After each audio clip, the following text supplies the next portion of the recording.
Welcome back once again. आज हम अपने इस वीडियो में करेंगे class fourth English the English channel book का चैप्टर 7 पॉर्कुपाइंस एंड पोटैटोज।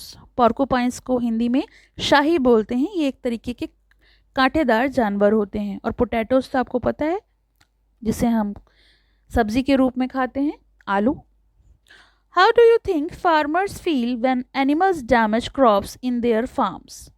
तो आपके अनुसार किसानों को कैसा लगता होगा जब जानवर उनके खेतों में फसल को नुकसान पहुंचाते हैं? जाहिर सी बात है, उन्हें बहुत बुरा लगता होगा, उन्हें दुख होता होगा, क्योंकि वो इतनी मेहनत से फसल को उगाते हैं।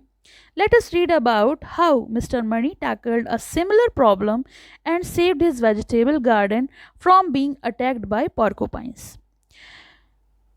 तो आइए पढ़ें कि किस प्रकार से श्री मणि जो हैं, उन्होंने अपनी इस समस्या को निपटाने के लिए अपनी सब्जियों के बागीचे को शाही के हमले से यानी पोर्कुपाइंस के हमले से कैसे बचाया। वो कोई किसान तो नहीं थे, मगर हाँ, उन्होंने अपना एक वेजिटेबल गार्डन बना रखा था। वो प्रोफेसर थे, school teacher. Mister Mani the village school teacher, गांव के स्कूल शिक्षक थे mister Mani, was having trouble with the porcupines, जिन्हें पोर्कुपाइंस ने परेशान कर रखा था। उन्हें उनसे परेशानी हो रही थी। They had been getting into his vegetable garden at night and digging up and eating his potatoes. तो वो क्या करते थे, उन्हें क्या चीज़ से परेशानी थी? पोर्कुपाइंस जो थे वो रात में उनकी सब्जियों के बागीचे में जाते और आलू खोद कर खा रहे थे, उनकी फसल को खराब कर रहे थे। From his bedroom window he could hear them enjoying the vegetables he had worked hard to grow. वो अपनी बेडरूम की खिड़की से ये आवाज़ सुन सकते थे कि किस प्रकार से वो उनकी सब्जियों का आनंद ले रहे हैं। उनको उसकी आवाज़ आती थी जो उन्होंने काफ़ी मेहनत से उगाई थी। Scrunch scrunch cutter cutter as their teeth slice through the largest and juiciest potato. Scrunch scrunch cutter cutter तो वॉइस है जो खाने की आती थी, और उनके दांतों में सबसे बड़े और रसीले आलू के काटने की आवाज़ जब पड़ती थी तो उनको बहुत बुरा लगता था। उन्हें समझ में आता था कि कोई उनकी फसल को नष्ट कर रहा है। The sound of them digging and routing up those healthy plants made him tremble with anger. उन स्वस्थ पौधों को खोदने और जड़ से उखाड़ने की आवाज़ उन्हें क्रोध भर देती थी। उनके अंदर वो क्रोध आ जाता था जिससे वो कांप उठते थे, मतलब वो कुछ कर नहीं पा रहे थे। How dare they do this to him, ये कैसे कर सकते थे वो, यानी यानी यहाँ पे शाही की बात हो रही थी कि उनको ऐसा करने की हिम्मत कैसे हुई। यस, मिस्टर मणि हेटेड पोर्कुपाइंस। हाँ, हम ये कह सकते हैं कि श्रीमणि को शाही से नफरत थी, पोर्कुपाइन से नफरत थी। He prayed for their destruction, और वो उनके विनाश की प्रार्थना करते थे। But his friends were quick to point out the creator made porcupines too. लेकिन उनके दोस्तों ने उनको कहा कि जो क्रिएटर मतलब भगवान जो हैं, उन्होंने पोर्कुपाइंस बनाए हैं, क्योंकि ये सब भगवान की रचना तो हैं, लेकिन किसी भी स्थिति में हम उन्हें देख नहीं सकते, पकड़ नहीं सकते। And in any case one could never see them और कैच देम। क्यों नहीं पकड़ सकते? दे वर नॉक्टर्नल क्रिएचर, वो रात्रिचर जीव हैं, और इसीलिए हम उन्हें नहीं पकड़ सकते।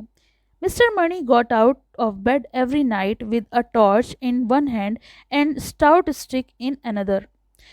मिस्टर मणि हर रात एक हाथ में टॉर्च और दूसरे हाथ में एक मजबूत छड़ी लेकर बिस्तर से उठते थे, लेकिन जैसे ही वो बागीचे में कदम रखते थे, the crunching and digging stopped, वैसे ही ये जो आवाज़ें थीं खोदने की और खाने की, वो रुक जाती थीं। He was greeted with the most annoying silence, और वो उनको जो ये सन्नाटा मिलता था उससे उन्हें और भी गुस्सा आता था, वो तमतमा जाते थे। He would grope in the dark, swinging his stick wildly, but not a single porcupine was seen or heard. अब आगे वो जब अंधेरे में अपनी छड़ी को घुमाते या फिर टटोलने की कोशिश करते किसी को, लेकिन एक भी पोर्कुपाइंस ना तो दिखाई देता था ना ही सुनाई देता था। इस तरीके से वो उसको नहीं पकड़ पाते थे। As soon as he was back in bed, the sounds would start all over again. और जब वो हताश होकर नाकाम कोशिशों के बाद जब अपने बेड पर वापस आते थे, तब उनको ये आवाज़ें वापस सुनाई देने लगती थीं, स्क्रंच स्क्रंच, कटर कटर। ये देखिए, ये मिस्टर मणि अपनी खिड़की से देख रहे हैं और ये फसल को किस तरीके से पोर्कुपाइंस जो हैं वो नष्ट कर रहे हैं।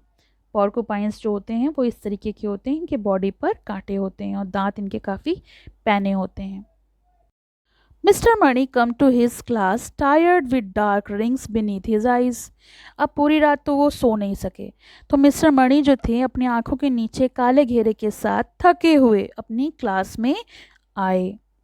He had a permanent prone on his face, और उनके चेहरे पर थकावट के निशान थे, स्थायी रूप से ऐसे भाव थे जिसमें वो पता लग रहा था कि वो रात भर सोए नहीं हैं। It took some time for his people यानी उनके शिष्य to discover the reason of for his misery, but they didn't, they felt sorry for their teacher.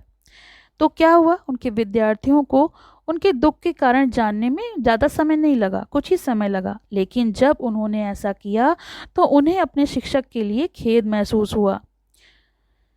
They began to discuss ways and means of saving his potatoes from the porcupines. अब सारे जो शिष्य थे, उनके सारे students थे, वो अपने आपस में डिस्कस करने लगे कि कोई ऐसा तरीका होगा जिससे हम अपने शिक्षक के, टीचर्स के आलू की फसल जो है उन्हें पोर्कुपाइंस से बचा सकें। It was Prakash who came up with the idea of the water ditch. अब प्रकाश नाम का एक स्टूडेंट था जो अपना विचार लेकर सामने आया और उसने कहा कि हम एक पानी की खाई बना देते हैं। पोर्कुपाइंस डोंट लाइक वाटर, क्योंकि उसको बहुत अच्छे से ज्ञान था कि पोर्कुपाइंस को पानी पसंद नहीं होता है। How do you know, asked one of his friend. तो उसके एक दोस्त ने उससे पूछा कि तुम्हें कैसे पता। Throw water on it and see how it runs, they don't like getting wet. उसने कहा कि उनके ऊपर पानी फेंको, फिर देखो वो कैसे भागते हैं, क्योंकि उन्हें पानी में भीगना यानी पानी के द्वारा गीला होना बिल्कुल भी पसंद नहीं है। There was no one who would say if it was right और wrong, so the whole class decided to try his suggestion. क्योंकि ऐसा कोई था ही नहीं जो ये बता सके कि जो प्रकाश कह रहा है वो सही है या गलत, इसीलिए सबने उसके सुझाव को मान लिया। It mean getting out of class for whole day, तो इसका मतलब था पूरे दिन के लिए कक्षा से बाहर निकलना, यानी आज क्लास नहीं होगी। आगे, anything to make Mister Mani happy said the headmaster. Headmaster ने कहा कि कुछ भी करो और मणि को खुश करने के लिए कुछ भी कर सकते हैं। मतलब हर कोई सहमत था कि जो मिस्टर मणि हैं वो परेशान हैं और उनकी हेल्प करने के लिए सभी तैयार हो गए। The rest of the school watched as the pupil of 5th class, spade in hand, took up their position around Mr. Mani's potato field. Next morning, Mr. Mani was marooned in his house. अगली सुबह mister मणि अपने घर में फंसे हुए थे। Trapped मतलब फंस गए थे। He couldn't come out if he did want to get his feet dirty. अगर उन्हें अपने पैर गंदे नहीं करने हैं तो वो बाहर नहीं आ सकते थे। But Prakash and his friends won the day because the porcupines stayed away that night. लेकिन प्रकाश और उसके दोस्त ने वो दिन जीत लिया था। जो उनकी कोशिशें थीं वो कामयाब हो गई थीं, क्योंकि जो पोर्कुपाइंस थे वो रात में ही भाग गए। उन्हें पानी पसंद नहीं था और पानी की जो खाई बना दी गई थी उसके द्वारा वो वहाँ से भाग गए। तो ये तो हो गया चैप्टर का एक्सप्लेनेशन। आपको कैसा लगा ये मुझे कमेंट बॉक्स में लिख के ज़रूर बताइए। इसके क्वेश्चन आंसर्स का लिंक आपको डिस्क्रिप्शन में मिल जाएगा, तो आप वहाँ से देख सकते हैं। Thank you for watching, have a nice day. पसंद आया हो तो लाइक करें, शेयर करें और चैनल को सब्सक्राइब करें।